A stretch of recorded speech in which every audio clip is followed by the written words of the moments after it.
हरियाणा में चुनाव प्रचार के आखिरी दिन राहुल गांधी हरियाणा पहुंचे हैं। यहां उन्होंने मनेंद्रगढ़ में जनसभा को संबोधित किया है।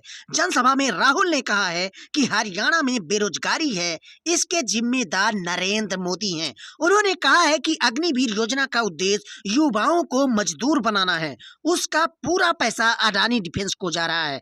जनसभा के दौरान भाजपा की टिकट पर शीर्षक में से लोकसभा चुनाव लड़ चुके अशोक तंवर कांग्रेस में शामिल हो गए हैं।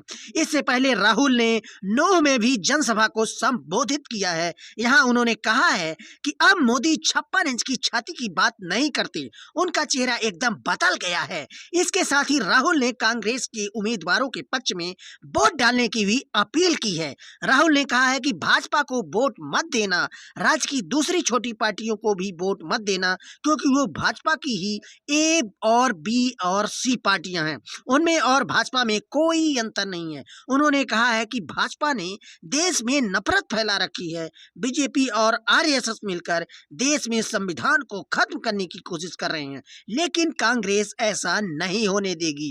राहुल ने अंबानी और अडानी का नाम लिए बिना कहा कि मोदी सरकार ने अपने दोस्तों समेत देश में 20-25 लोगों का अरबों का कर्जा माफ कर दिया है, लेकिन किसानों का कितना कर्जा माफ किया है? कुछ नहीं किया है।